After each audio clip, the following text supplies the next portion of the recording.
Hey there guys and gals, Anime Dude here, and it looks like it's time for me to make a few predictions for the summer anime of 2017.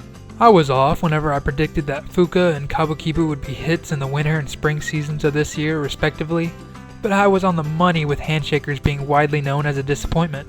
So this summer season, I'm going to do my best to make multiple prediction videos about different series that you may be interested in watching. Because statistically speaking, that means I'm a little bit less likely to be speaking out of my ass. In today's video, I want to discuss a show called Knights and Magic. Now I chose to make predictions on this series because I've actually read a few of the light novels, and thus I feel a little bit more confident predicting how things will turn out. First off, let's discuss the plot. A mecha otaku is reincarnated into another world as Ernesti Echevarria, also known as Eru. In this world, huge humanoid weapons known as Silhouette Knights exist. Dreaming of piloting those robots, Eru and his friends aim to become Night Runners. Now at this point, I feel like I could guess what most of you guys are thinking. Oh my gosh, another story about being reincarnated is that main character in a girl? another world? And to that, I'd say you're probably right. Knights and Magic is an escapist fantasy story that places a main character in a position to thrive and become overpowered in a new world. On top of this, a good portion of the story up to the point that I've read involves the characters' school lives, of which I'm sure most of you are already tired of seeing. Granted, where I was at, the characters were still pretty young, so everything they learn about mechas and magic seems pretty important to building the world around them. So with all that being said about the setting, let's look at the main character thrown into that setting.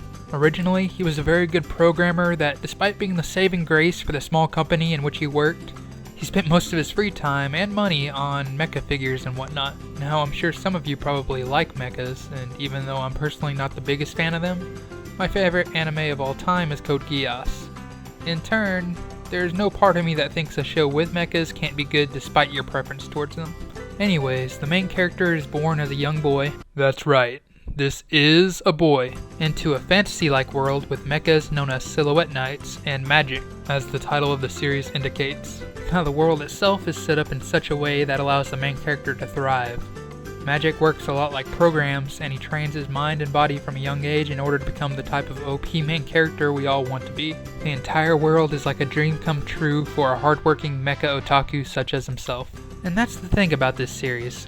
It may be an escapist fantasy, it may have an overpowered protagonist, and it may involve being reincarnated into a fantasy-like world. Yet believe me when I say that this may not all be a bad thing.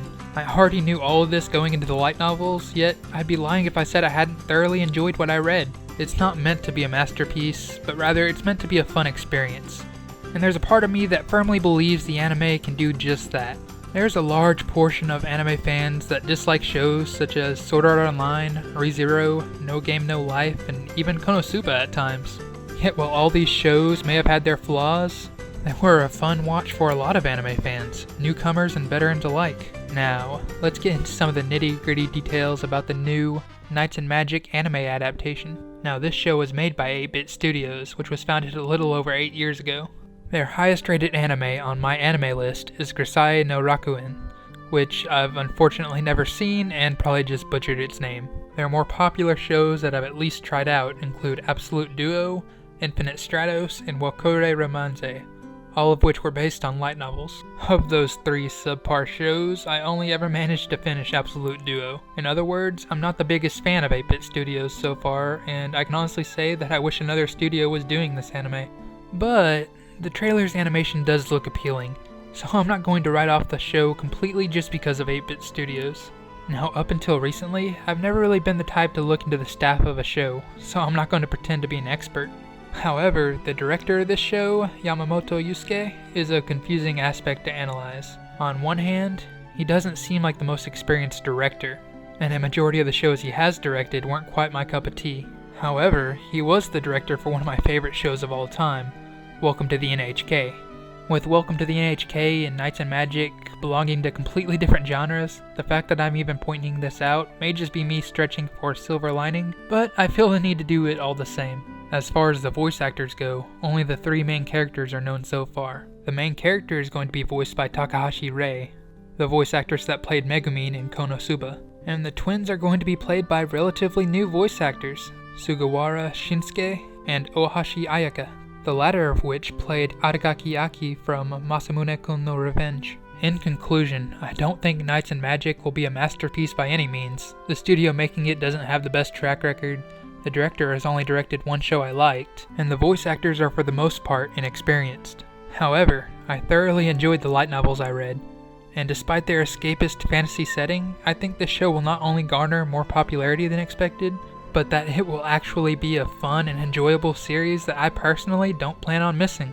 I hope you all enjoyed my first prediction for the summer 2017 season, and if you did, remember to like, subscribe, and share with friends. Also, if there's any other specific shows for next season that you guys want me to predict the quality of, then feel free to let me know down in the comment section below. Thank you all for watching, and Anime Dude out.